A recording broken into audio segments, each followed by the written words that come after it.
ব্রাদাররা ওনার ছোট্ট একটা ক্লিপের ভিতরে এই বক্তব্য বলেছেন, ইব্রাহিম আলাইহিস সালাম তিনি ইহুদি ছিলেন, নাউজুবিল্লাহ। নূহ আলাইহিস সালাম ইহুদি ছিলেন। উনি বিভিন্ন নবী রাসূলদের নাম নিয়ে তিনি বলেছিলেন যে কি ছিলেন, তারা কি ছিল, ইহুদি ছিল। পৃথিবীর কোন ব্যক্তি, কোন পীর, কোন আলেম, কোন মুহাদ্দিস, মুহাক্কিক, কোন প্রিন্সিপাল কোরআন এবং সুন্নাহর বিরুদ্ধে কোন ব্যক্তির কথা বললে সেটা মানা যাবে না। কথা বলে কেন মানা যাবে না? সে যত বড় মানুষই হোক না কেন, তার কথা যদি কোরআন, হাদিস, ইজমার, কিয়াসের সাথে যদি সম্পৃক্ততা না থাকে, তাহলে ওই কথা আমরা মানতে পারি না। এটা গেল ইব্রাহিম আলাইহিস সালামের ব্যাপারে বর্তমান কিছু নামধারী শায়েখদের বক্তব্য। আমরা একটু আমাদের দাদার খোঁজ খবর নেই। আমাদের আব্বার নাম কি? ইব্রাহিম আলাইহিস সালাম। সন্দেহ আছে কোনো?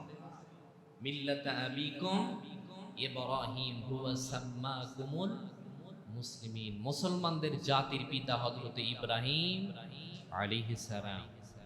এবার আমাদের ব্রাদার রাহুল ভাইয়ের কথা একটু।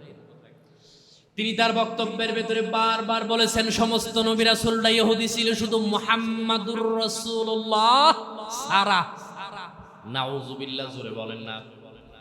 অথচ আল্লাহর নবী থেকে নিয়ে আদম আলাইহিস সালাম পর্যন্ত কোন তার পূর্বপুরুষ একজন মানুষও কোন গুনাহের সাথে লিপ্ত ছিল না।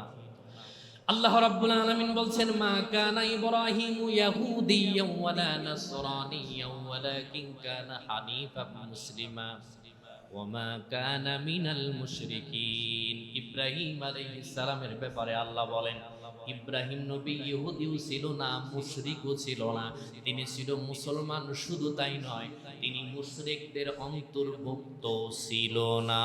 সুবহানাল্লাহ। তাইলে আমার দাদাও মুসলমান, দাদার ছেলে ইব্রাহিম আলাইহিস সালাম, আমার আব্বাও মুসলমান। তাকে যারা ইহুদি বলে আখ্যা দেয়, আমরা তাদের সম্পৃক্ততা বিশ্বাস করি না। এই আকীদা আমাদের আছে। ইব্রাহিম আলাইহিস সালাম কি ইহুদি অথবা খ্রিস্টান ছিলেন এর বলা যাবে? আল্লাহ তাআলা আমাদের ঈমান বিধ্বংসী বক্তব্য এবং তাদের মত এবং পথ থেকে আল্লাহ আমাদেরকে হেফাজত করুক। সকলে বলি আমিন।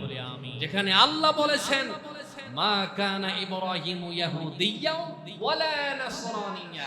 ইব্রাহিম আলাইহিস সালাম না ইহুদি ছিলেন না খ্রিস্টান ছিলেন, তিনি ছিলেন একনিষ্ঠ মুসলিম এবং শিরক বিদআত মুক্ত। সুবহানাল্লাহ। এখন আপনাদের সামনে কেউ উপস্থাপনী কথা উপস্থাপন করলে পরে আপনি জবাব দিতে গেলে আপনার একটু পড়াশোনা থাকা লাগবে কি লাগবে না? আপনি চাপা দিয়ে পার পাইবেন, আপনার এমন পেঁয়াজ দিবে যে ওই পেঁয়াজ আপনি মরার আগ পর্যন্ত খুলতে পারবেন না। আছে না না এরকম মানুষ? মগজ এমনি ধোলাই করে দেবে। এই জন্য আমরা যারা উপস্থিত হয়েছি শুধু শুনবই না, পাশাপাশি নিজেরাও একটু পড়াশোনা করার চেষ্টা করবো ইনশাআল্লাহ। দুইটা বিষয় চলে যাবে।